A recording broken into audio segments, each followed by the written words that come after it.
Who's that? Commander Claw. Who's bad? Commander Claw. Welcome back to another episode of Breaking Brews. This is the second installment of Koma Cosmos Serpent. The reason why I got to bring you back more good information and more brewing stuff that's better than coffee is because you guys showed me on the analytics that this is one of your favorite commanders. It's also one of my first commanders that I've grown to love because at first when I played with it, I had no idea what I was doing.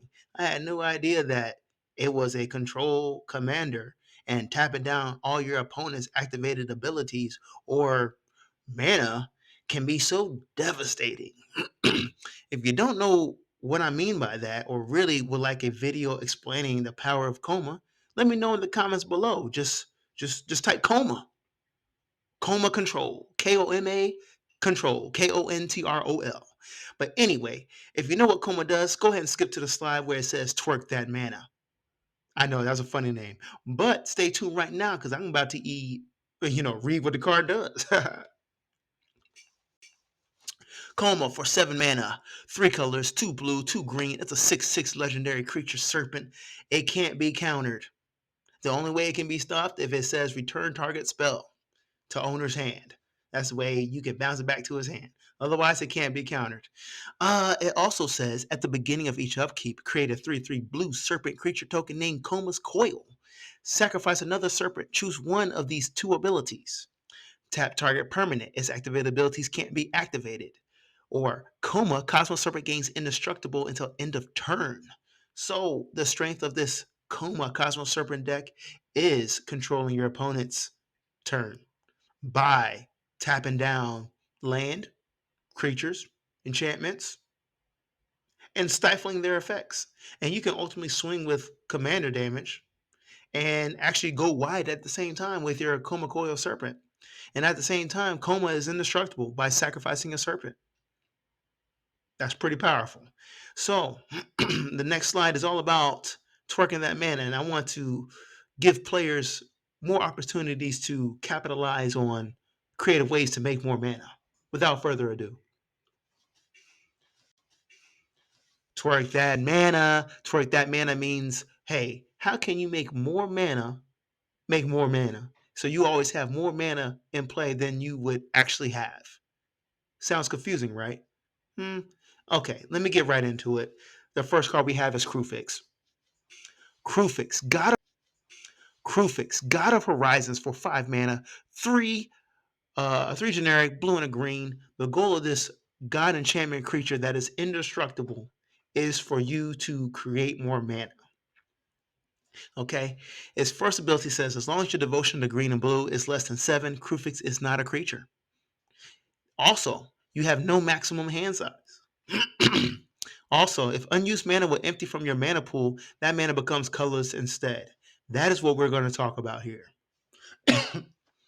So, if you have if unused mana will empty from your mana pool, that mana becomes colorless. So, at the end of the turn, that mana goes into a mana pool that you get to keep. I use a d20 die and keep the amount of mana that I've tapped that ends at the end of an end of turn, okay, that turns into colorless mana that I get to keep and use for my next following turns. Okay.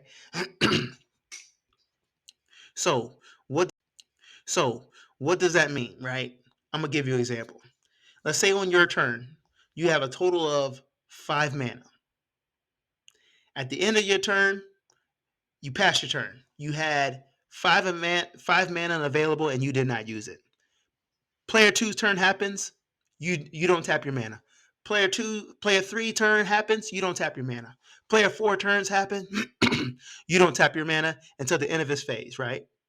So on the end of your phase, or his phase, player four's phase, that 5 mana turns into 5 colorless mana, and it gets stored on your turn. So I use my D20 die, and I got 5 extra mana on my next turn. So I start my turn, untap my mana, 5 mana, whether it's swamps or islands, or I mean islands and forests, and I had just 5 colorless mana. On that turn, I got 5 mana, additional mana, 5 additional mana, a total of 10. That is the powerful of this phrase. If unused mana will empty from your mana pool, that mana becomes colorless. Use this to your advantage. What's going to happen is the scenario of Coma is controlling the board, and you need more mana to keep your opponents at guard. So you can cast bigger spells and not waste color pips on specific generic mana costs. Bam. The next card, it is the next card, it is Horizon Stone. It does the same thing, except for this artifact can go in any color deck. Okay, 5 mana might seem steep, but it pays off. It pays off. It is well worth it. Just imagine storing 2 additional mana, 1 additional mana, 3 additional mana. Those following turns, when you need to play something big like an X spell, you got 6 additional mana, more than you generically had. It doesn't waste mana. That is the good thing about this card. and I believe this card is less than $1. Is not even used often, but it makes perfect sense in this Crufix decks. In the Coma deck, because you are controlling the player's turn, the game slows down, and you're putting out creatures after creatures after creatures on each upkeep with Coma's Coil. That is the answer here, y'all. Moving on to Ilisan Karyatid.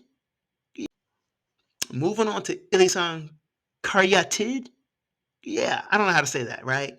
For 2 mana, it's a mana dork. 1/1, tap it, add 1 mana of any color. It gets really good if you control a creature with power 4 or greater. You add 2 mana of any one color.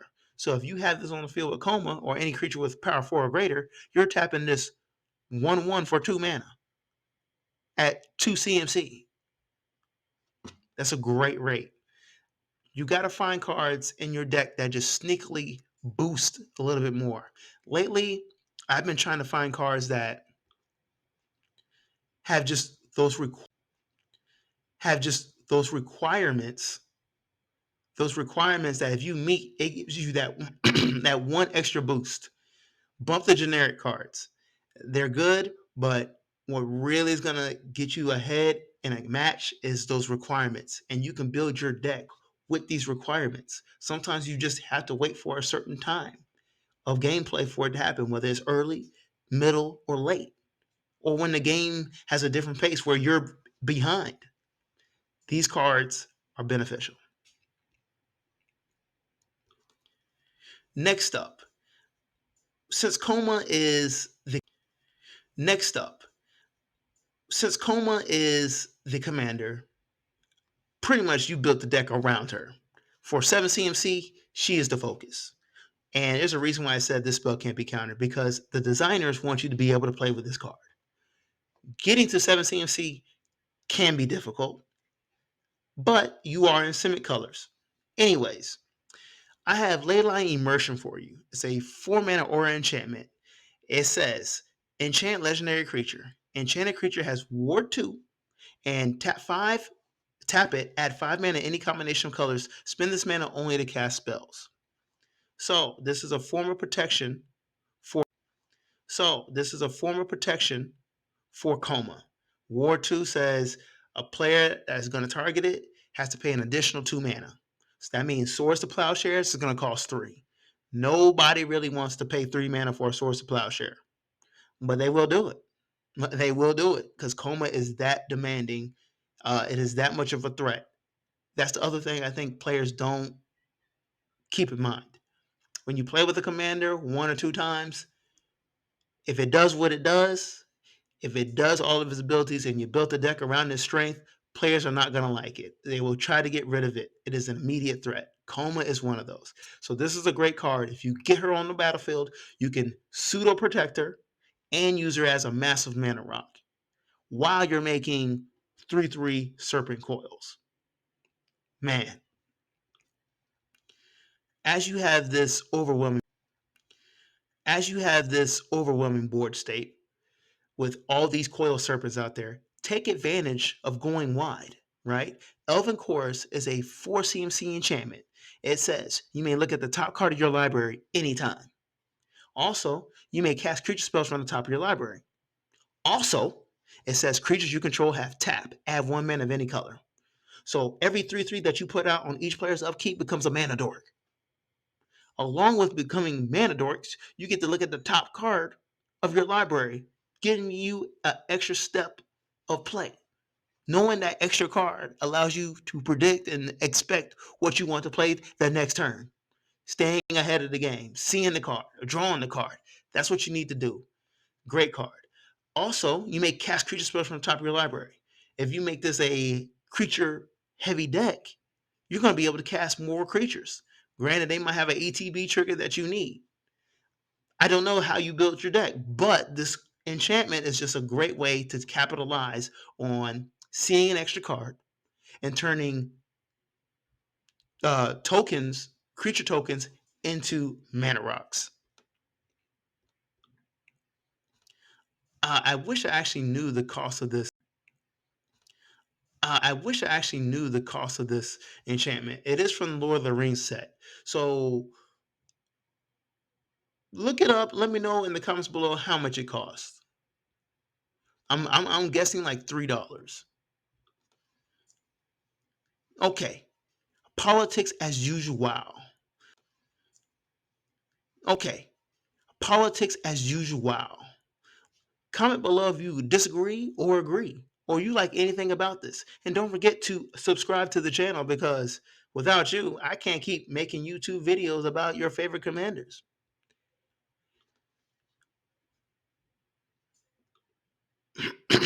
My bad for the delay. Anyway, this my bad for the delay. Anyway, this remember this is the politics as usual. You got to take advantage and add political effects to your commander decks because that's going to give you an advantage in ways that is undescribable, right? It puts your opponents in situations whether they make the right move or the bad move, or they're just victims of wrong or bad moves. And you could be come out with a better outcome. Laser Screwdriver is one of these cards that I think is crazy good. It's a 3 mana rock, 3 CMC mana rock. Tap it, add 1 mana of any color, but it has a list of abilities. Tap 1, tap target, tap 1, tap target artifact. Pay 2 mana, tap and surveil 1. Okay. Tap 3 mana, tap and gold target creature. First of all, tapping target artifact is super powerful. Uh, One thing I like to explain to new players or any player really, any level, someone's gonna disagree with me, but tapping down a soul ring is powerful. Why? Because players have to sequence spells most of the time to get certain strings of effects, right?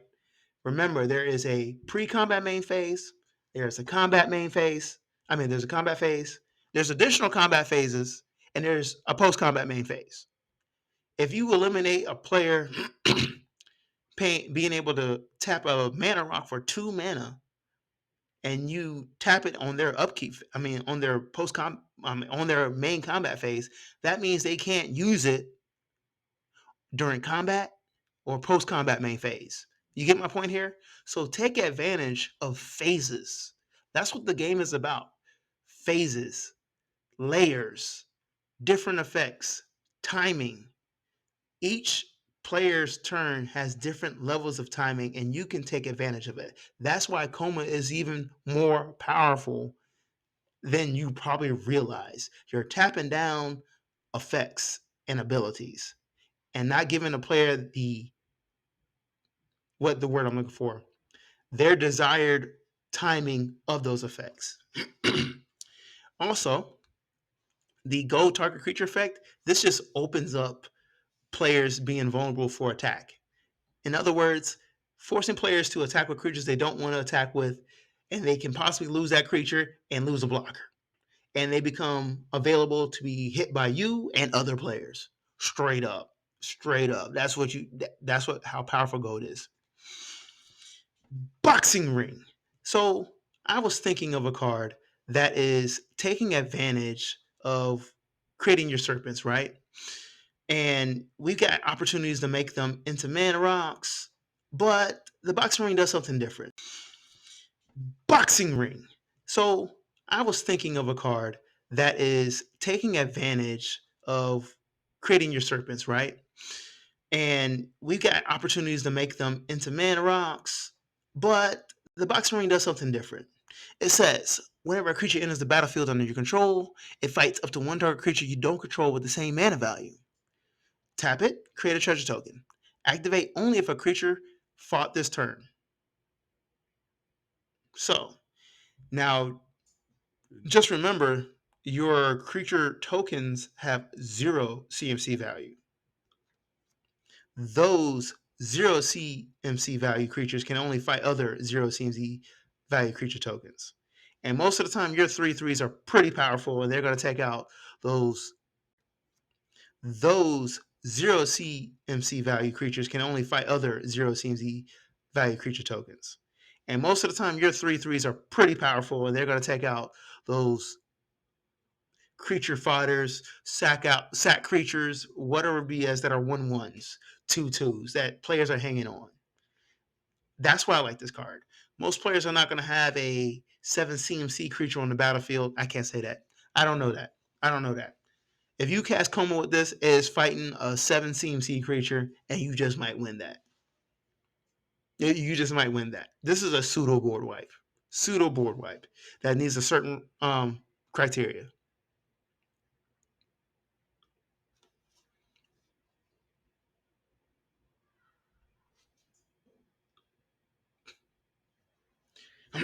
Okay, moving on to win cons.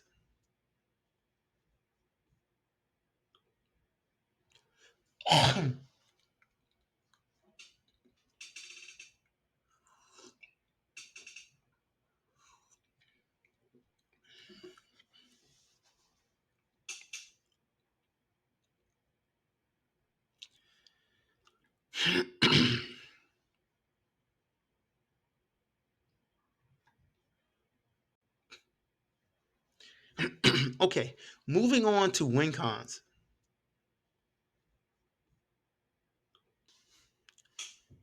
Moving on to win cons. Sorry for the delay. A little bit of technical difficulties, but yeah, win cons for Coma. Okay, so you got to kill players, right? You got to eliminate them. Squall Line is like Hurricane, if you remember that card. It is 2 green and X. It's an instant spell that says Squall Line deals X damage to each creature with flying and each player.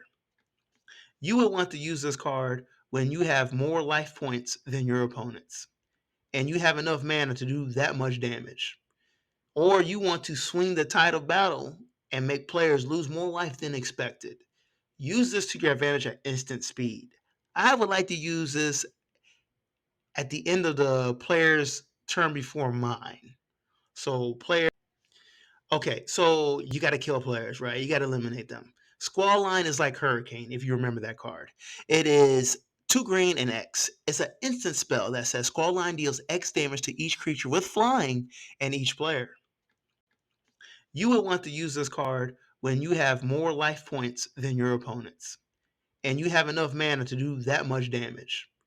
Or you want to swing the tide of battle and make players lose more life than expected.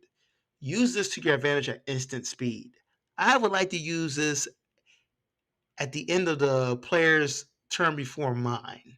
So player, 2 and 3 already tapped out and they don't have a counter spell ready to go for this.